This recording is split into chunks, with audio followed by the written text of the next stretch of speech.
윤석열 정부의 첫 부동산 공급 정책 발표 이후에 여러 논란이 이어지고 있는데요. 특히 1기 신도시 재정비 마스터 플랜을 2024년까지 마련하겠다는 정부의 계획에 대해서 공약을 파기한 거냐는 주장까지 나왔습니다. 원희룡 국토교통부 장관은 공약 파기는 거짓말, 선동이라면서 반발했습니다.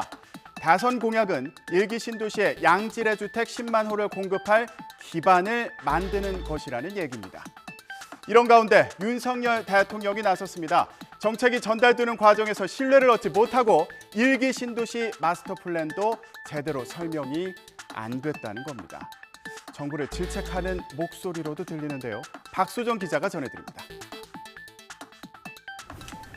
앞서 국토교통부가 1기 신도시 재정비 마스터 플랜을 2024년까지 수립하겠다고 한 뒤 공약 파기 논란이 커진 데 대해 정책이 국민에 전달되는 과정에서 신뢰를 얻지 못한 부분이 있다고 지적한 겁니다.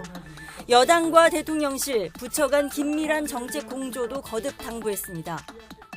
우리의 시각이 아닌 국민의 시각에서 판단을 해달라.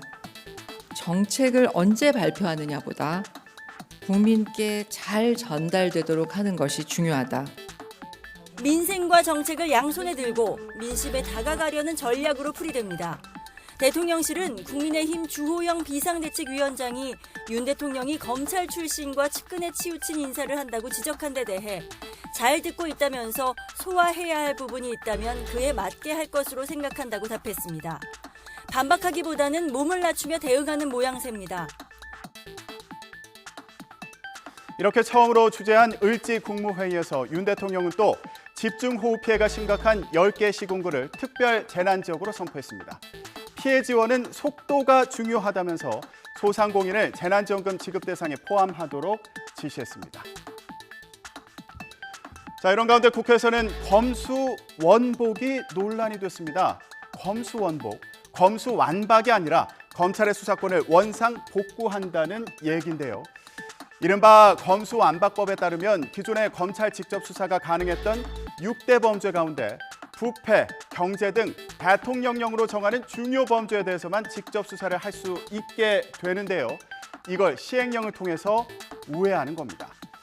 부패, 경제 등이라는 문구를 적극적으로 해석해서 공직자와 선거범죄 일부인 직권남용과 또 근권선거 등을 수사할 수 있게 하고 또 방위사업범죄, 마약류 유통범죄, 조폭범죄도 수사가 가능하게 했습니다.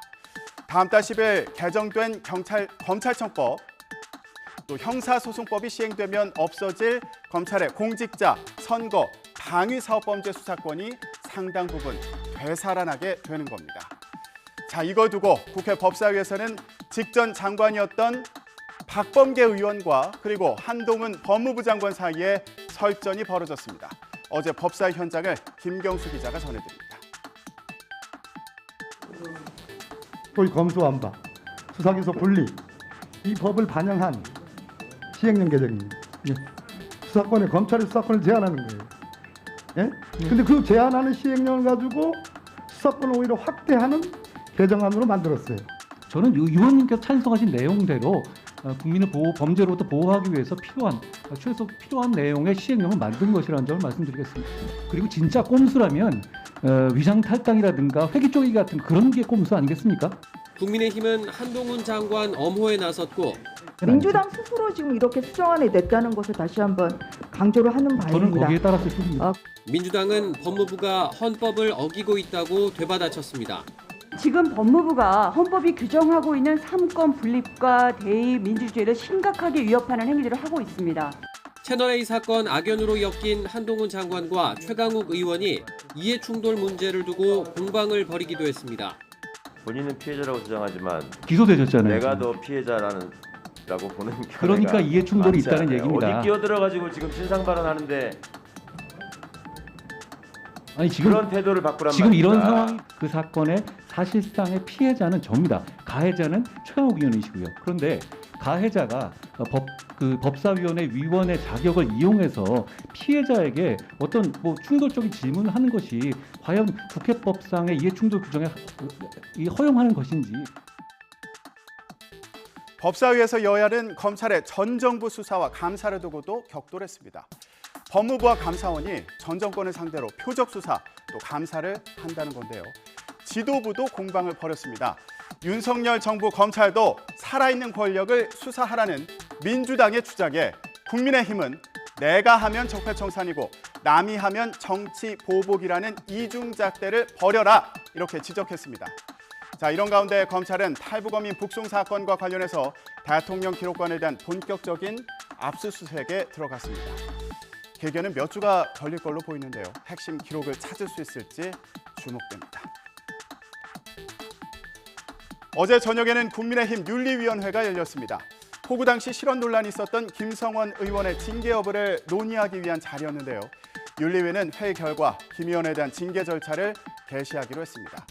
그런데 최근 당 관계자들과 또 윤 대통령을 향해서 거침없는 발언을 이어가는 이준석 전 대표의 징계도 논의되는 건 아닌지 관심이었죠. 어제 윤리위 회의 결과 어땠을까요? 김태민 기자가 전해드립니다. 3시간이 넘는 마라톤 회의를 마친 국민의힘 이양희 윤리위원장이 취재진 앞에 섰습니다. 이 위원장은 관심이 쏠렸던 이준석 전 대표의 추가 징계는 논의하지 않았다고 밝혔습니다. 이준석 당원 등에 대한 신고권에 대해 오늘은 논의하지 않기로 하였습니다. 다른 안건을 다루는데 많은 시간이 걸렸다는 이유를 들었습니다.